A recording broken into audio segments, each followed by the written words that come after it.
Today we're going to be making a quick puff pastry dough that we can accomplish in about an hour, as opposed to the traditional puff pastry, which takes about 2 days to make, including all of the turns and the amount of time that you have to allow to let it to rest. So we start with very simple ingredients. In fact, there's only 4 ingredients. We're going to start with our flour and place that into our bowl. We want to make sure that our mixer is fitted with a dough hook. It's very important that we have that tool. So the next step is to measure out our ice water to make sure that we keep our butter nice and intact during the mixing process. So what we want to do is strain all of the ice cubes out of our water. Make sure it's nice and cold. And then go ahead and measure 3/4 of a cup.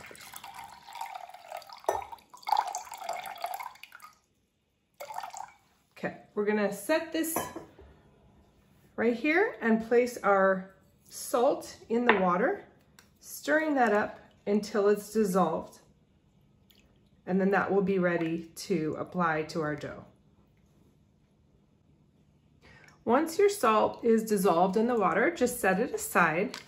We'll be using that shortly. And you're gonna take your butter that has been cut into 1-inch cubes and has been kept cold in the refrigerator. We're gonna place this into our bowl of the flour, separating each piece to make sure that it is fully coated by the flour. So if you have to kind of get in there and move it around a little bit, we don't want our large chunks getting in the way of breaking up.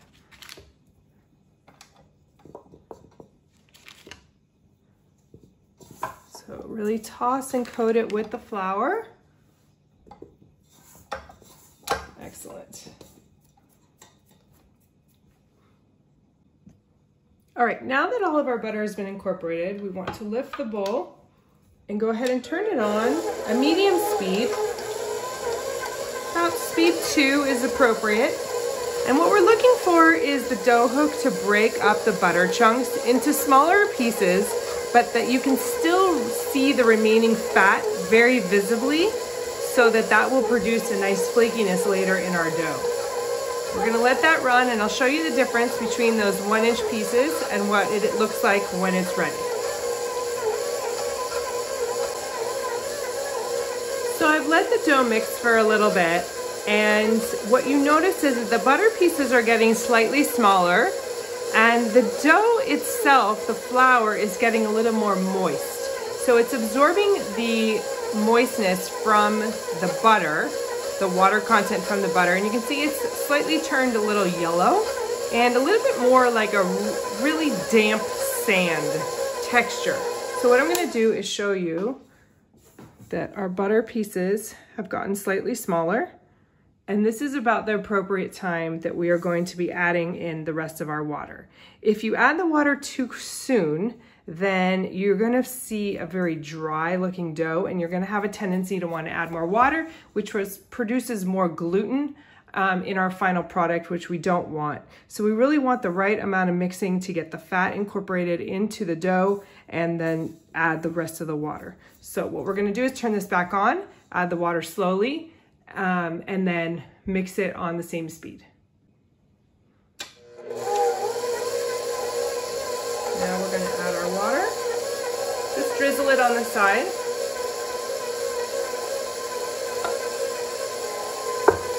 And at this point, we really wanna keep our eye on the texture of the dough and see how it is incorporating from the center outward that water into the rest of the dough. What I'm looking for is it to bring it together, but still being able to see a lot of the fat chunks in there. That's what's really important, that we retain that amount of fat. You can see it's starting to pull together. You do not want to overmix this.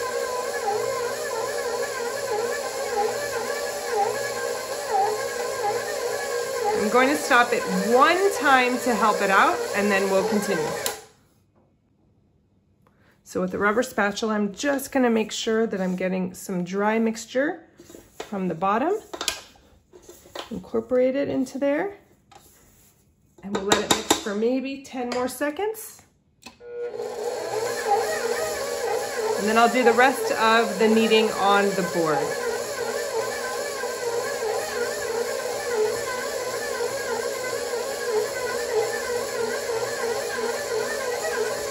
Okay. So I removed the bowl from the mixer, and I want to really take the dough out onto the surface. And if you can see, there's still a little bit of dry flour on the bottom. So what I'm going to do is just with my bowl scraper, kind of press it into the dough. I really don't want to knead this dough too much. I just want to press the dry portion into the more wet portion. And this will help make it a little bit more cohesive. And then I won't have to knead it so much with my hands. Excellent. So I'm gonna try and avoid placing any excess flour on the board, just taking out the dough. A little bit left over. We need to just, with our palm of our hands, press it in.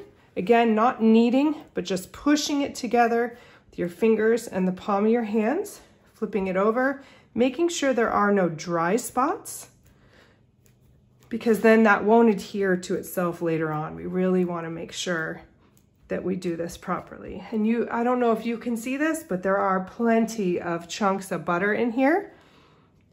So like right there, just want to kind of push that together. We are going to let this rest for a good 10 to 20 minutes. You can let it rest in the refrigerator if you like, to keep it nice and cold, and that will allow that excess flour to get absorbed into the dough. We want to also let the gluten rest, and then it will be able to stretch on us very easily when we are ready to use it. So we're gonna let this rest. I'm gonna cover it with some saran wrap and place it in the refrigerator for about 15, 20 minutes. All right, we're ready for the next step of our puff pastry. I've let it rest in the refrigerator for about 20 minutes. I'm going to unwrap this and lightly dust my surface. Just using enough so that your pastry doesn't stick to your board. And I'm gonna dust the top a little bit. So as the butter starts to come out, to get a little bit warmer, that's when you might have to reapply some dusting flour. So have that handy at your station.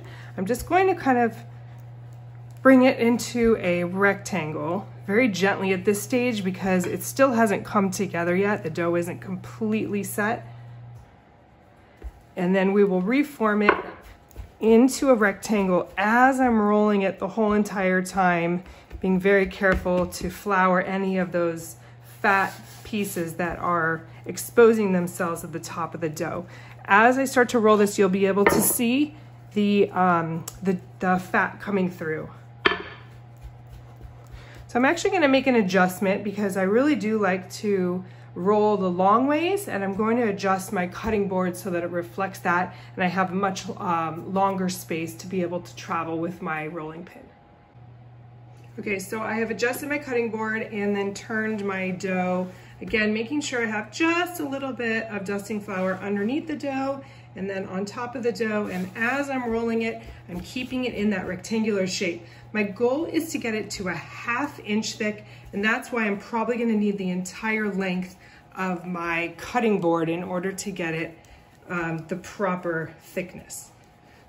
I can make it a little wider, but it is better if it is about this size.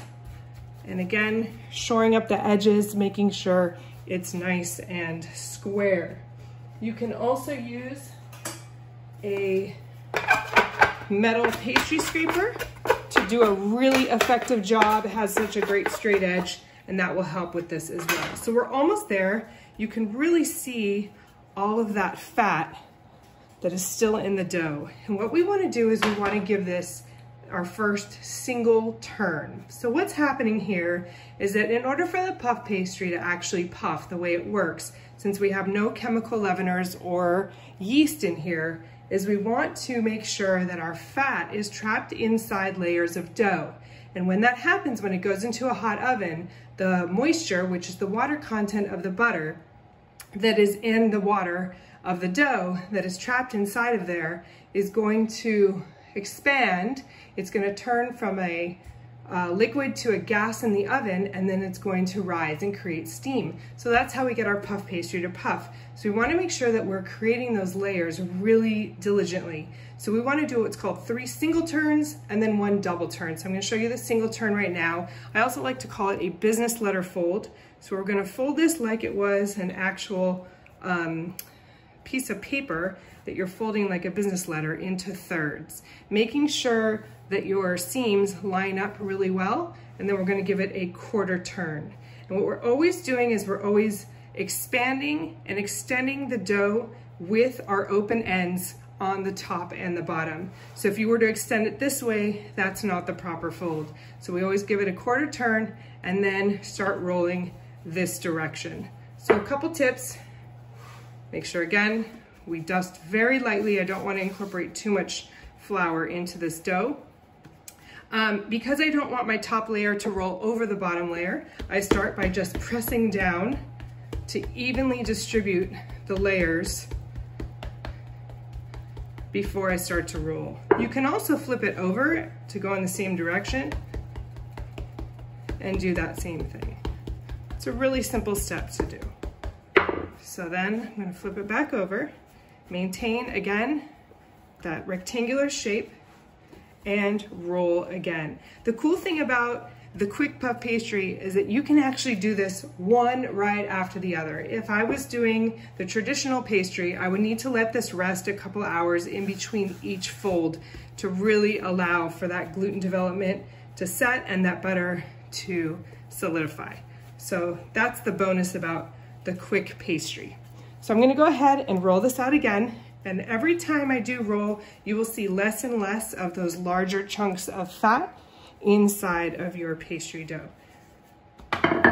You will also be able to dust it less as you go. So incorporating less flour.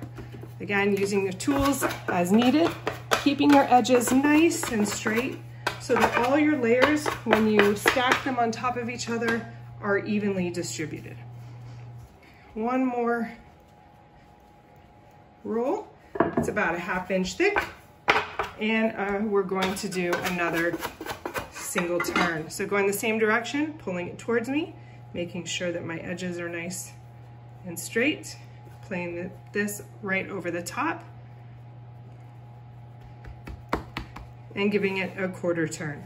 We're going to do that one more time, and then I'll show you how to do the double fold. Okay, we're ready for our third single turn. So I've rolled it out. Go ahead and same procedure we've done before. Give it that single fold or that business letter fold. Go ahead and turn it 1/4 turn. And now we're gonna work on our double fold. So what I'm going to do is roll it out the exact same way that I just did. As you keep rolling, if it starts to bounce back a little bit and it's not giving way, go ahead and just let it rest in the refrigerator for about 10 minutes. Pull it out and then try that rolling process again. So we're gonna roll this one more time, and then I'm gonna come back and show you how to do the double fold or the book fold. All right, we are ready for our last fold. This is our book fold, or our double fold, we're gonna call it. So what I wanna do is take my 2 straight edges and I wanna meet them in the middle. Take a little bit of time to adjust so that you know that they're perfectly centered. Okay, pull out those edges so they really touch. And then we're just going to close the book. So we fold it this way, right on top of itself. So what you get is folds that look just like this. Okay, so this right here, you can either place it in the refrigerator and let it rest for at least an hour or so, or you can try and knock it down right now if it's going to give way, and get it more towards at least an inch thickness, so it's a little bit easier to work with when it's cold. Now, if you don't want to work with this much at one time, you can always break it up into smaller portions, wrap them individually, and keep this in the freezer. This is an amazing value for the amount of work and the ingredients that you put into this compared to what you can buy in the grocery store. So I really recommend making your own puff pastry and then using it for the items that you need to use it for. We will be making a couple items later on, and you can go sweet or savory, and I will show you how to do that at another time. So I'm going to cut this into 2 even pieces so that I can use it for 2 different situations. And what I want to do is wrap this and then place it in the refrigerator. Again, at least an hour, definitely overnight if you want, but do not leave it in there any longer than 2 days without freezing. The refrigerator will actually start to ferment the dough. Remember, there is no sugar in this dough, so there's no preservatives. So any longer than a day and a half, make sure that you use it or wrap it really well. I like to do plastic and a Ziploc bag and then place it into the freezer. When you do want to use it, think about it the day ahead of time, place it in the refrigerator at least overnight, and then you're ready to use it.